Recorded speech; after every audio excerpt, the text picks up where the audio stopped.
Good day everyone, Dr. Blob here. And happy belated Valentine. I hope you all enjoyed the celebration beside your dearly beloved. For those lucky enough to find someone, of course. But what about the rest? Don't we deserve some love as well?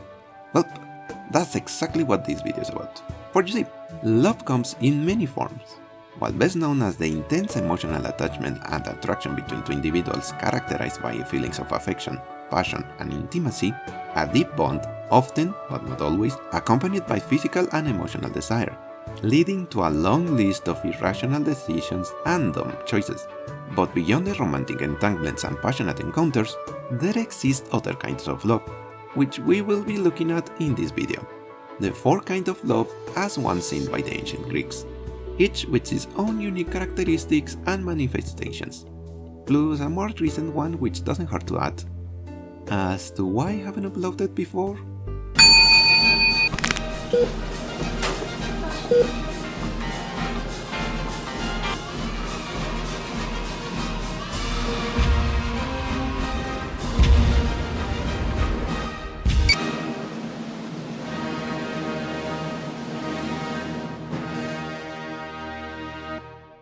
It's been a long couple of weeks, but anyway, let's enjoy the company of those beloved to us in more ways than one and explore the different kind of love in Arknights.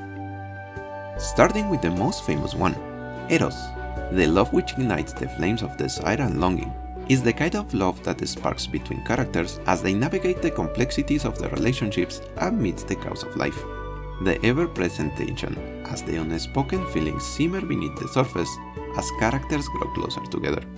Due to the unspoken rule in gacha games about characters not being allowed to have a relationship, which I consider to be dumb and short-sighted, there aren't many examples we can find among the cast. But that doesn't mean they are zero. We have the most obvious example in Scavenger, who once held a young girl close to her heart, but due to her infection, she decided to leave her behind, only to regret it ever since. A good example of how this unresolved tension still weighs on her. Besides the mess that is Terra. On the other side, there is Colshot, who closer follows the reckless part of Eros, leaving her home for a short-lived flame. However, if there is something she is still clearly in love with, is adventure and meeting new people, as love isn't restricted to only individuals. And if I can stretch the roster a little, there is Cirrus and Yucatan, the only known couple born of mutual love, who has proven, despite their short appearances, how devoted they are with one another. Shout out to the power couple of Longmen, which I would love to get into deeper detail, alas, I lack the information for it. And while there are other couples I will also love to mention, I'm afraid I also lack the information on them to make a proper distinction. Thus, we have to move on. Not to mention this video is for the rest of us. So, in honor of those salty about Valentine, Normies explode! Philia, the love of friendship and camaraderie, exemplified by the close-knit relationship forged between individuals in the daily life. Yet Philia goes beyond mere companionship. It's a bond rooted in mutual respect, trust, and shared experiences. It's the kind of love that inspires people to fight side by side, knowing they can rely on each other no matter what challenges they face. The one love which can evolve into another. The age-old tale of brothers forged in arms. In-game, we can see it in the energetic friendship of the Penguin Logistic Girls, or the cryptic bond of the Abyssal Hunters.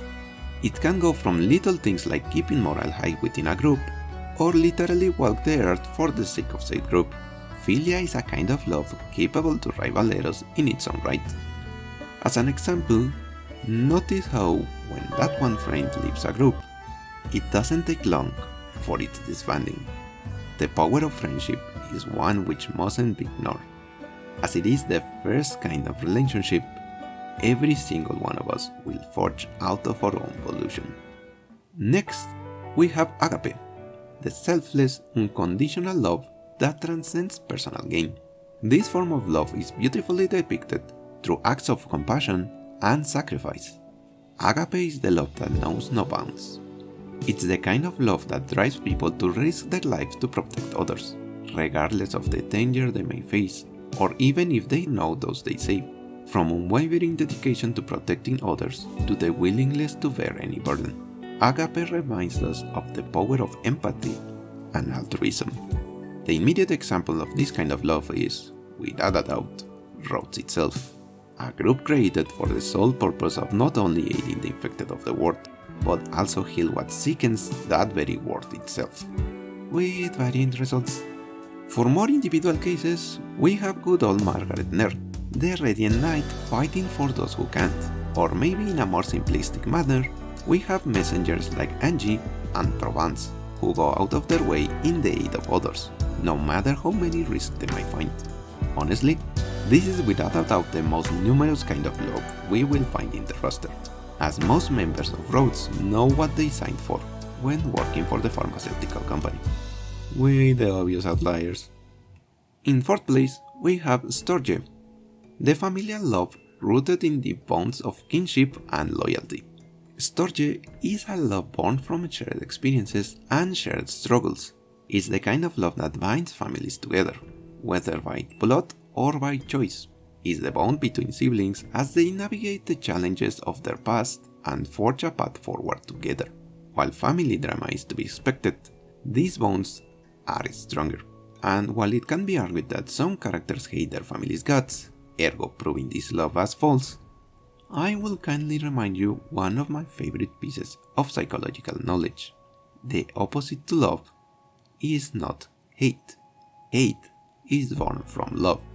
The opposite of love is indifference, the point where no love is left to give.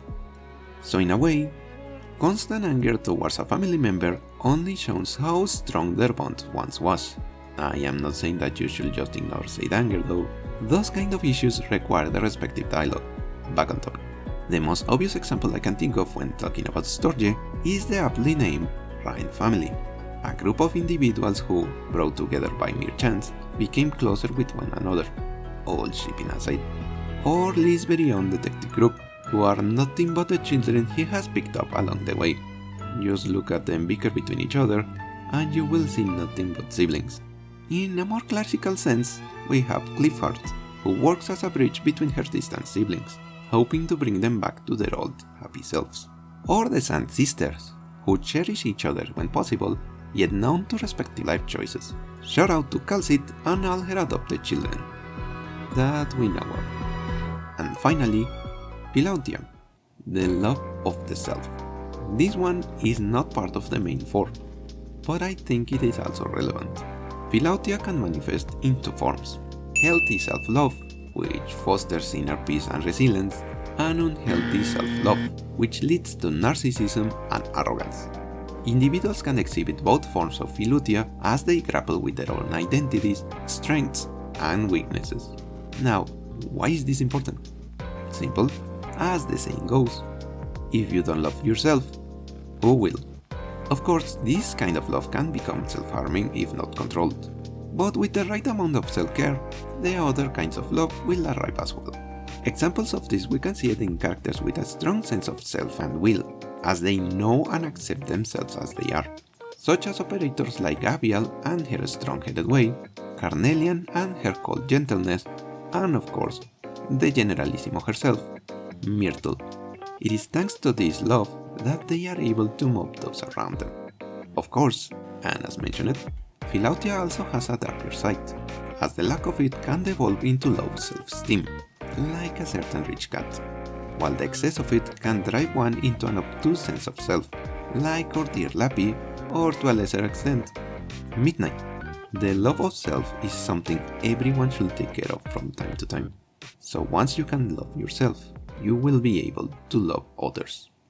So, whether it is the passionate flames of romance, the steadfast bonds of friendship, the selfless act of compassion, the enduring ties of family, or the love of the self, love, as in Terra as in the real world, knows no bounds.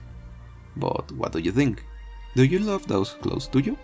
Be sure to tell them when you can. And don't forget to add some love to yourself as well.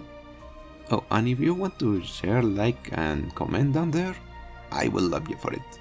Thank you for joining me. I wish you all the best of love out there. And remember to cherish the bonds that make us strong. Until next time, stay healthy everyone.